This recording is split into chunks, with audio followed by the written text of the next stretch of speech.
नमस्कार, जय जय श्री सीताराम मित्रों। चैत्र शुक्ल पक्ष नवमी अर्थात 13 अप्रैल को रात्रि 8:51 पर ग्रह कुल के राजा भगवान भुवन भास्कर अपनी उच्च राशि मेष राशि में गोचर करने जा रहे हैं, जहां ये 15 मई तक विराजमान रहेंगे। लगभग 1 महीने की ये गोचर अवधि आपके लिए बहुत ही खास रहने वाली है, क्योंकि सूर्यदेव उच्च के हैं। प्रोफेशनल लाइफ और व्यापारिक दृष्टिकोण से काफ़ी बड़े परिवर्तन सूर्यदेव अपने गोचर कालखंड के इस टाइम फ्रेम में करवाएंगे।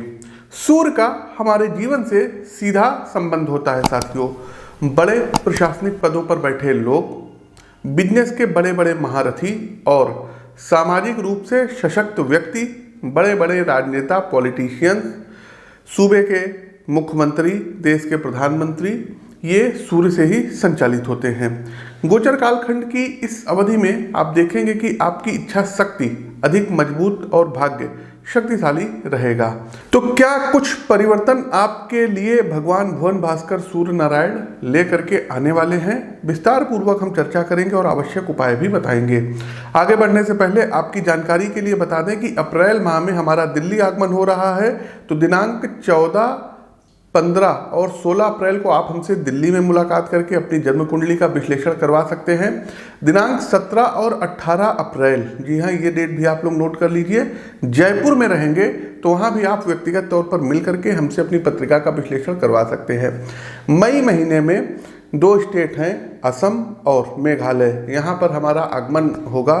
तो आप लोग जो है गुवाहाटी की डेट नोट कर लीजिए। 17 और 18 तारीख को आप हमसे गुवाहाटी मिल सकते हैं।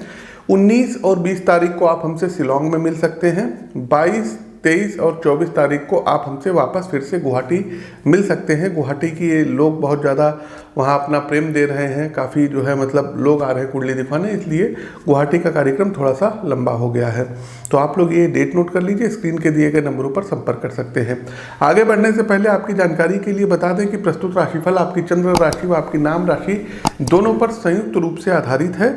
तो आप जो है दोनों के अनुसार इस राशिफल को दे सकते हैं और आवश्यक उपाय कर सकते हैं।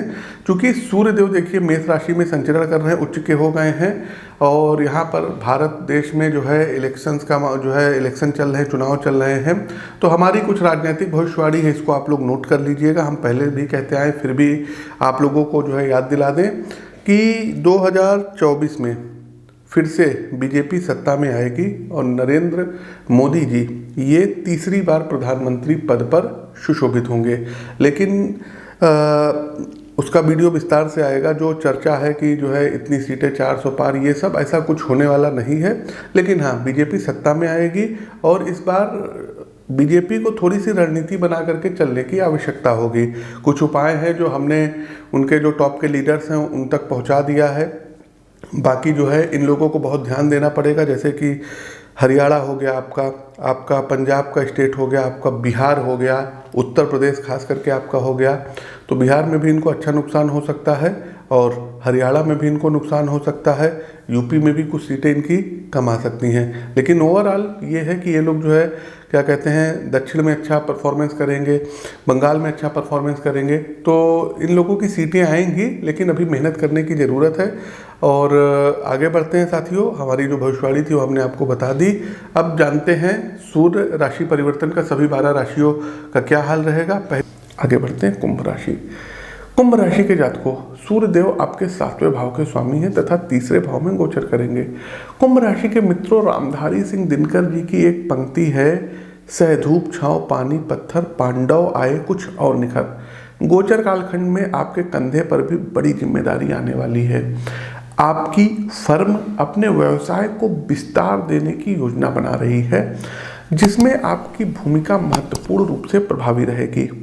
अपने कार्य के संबंध में आपको कुछ बड़ी यात्राएं करनी पड़ सकती हैं। आप इन चुनौतियों को पूरे सामर्थ्य से स्वीकार करेंगे।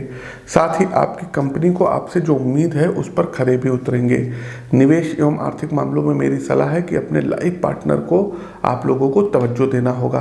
कहने का अर्थ है कि यदि आप किसी प्रकार का निवेश करने के इच्छुक हैं तो अपने जीवन साथी के नाम से करें, आपको भाग्य का प्रॉपर सपोर्ट मिलेगा। यदि पारिवारिक जीवन पर दृष्टि डालें तो आनंद और शांति का माहौल रहेगा। कामकाज के दबाव के बीच भी आप छोटी मोटी फैमिली ट्रिप की प्लानिंग कर सकते हैं, जो आपको मानसिक राहत देगी। कुंभ राशि के मित्रों, आपको भी सेहत के प्रति सावधान रहना होगा। यहाँ को स्वास्थ्य संबंधी समस्याएं आती हुई दिखाई दे रही हैं।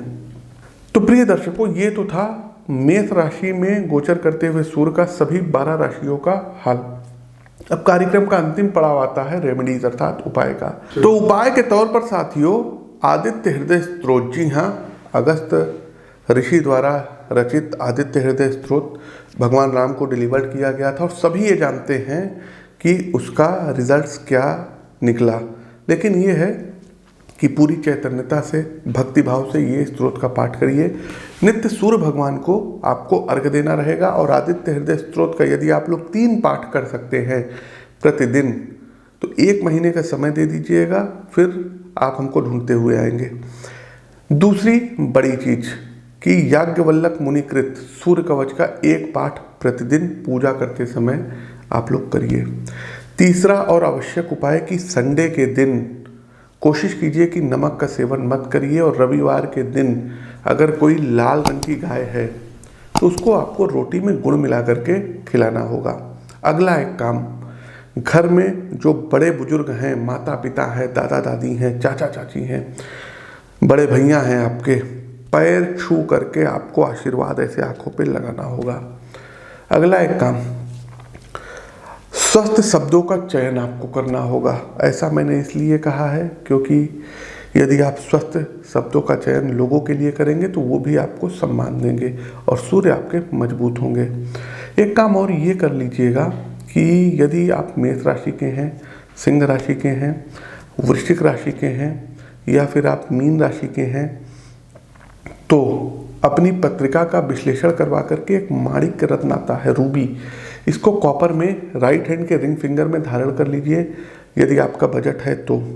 यदि आपका बजट कम है तो एक तांबे का छल्ला बनवा करके आप रिंग फिंगर राइट हैंड में धारण कर सकते हैं। जो महिलाएं हैं वो लेफ्ट हैंड के रिंग फिंगर में धारण कर सकती हैं।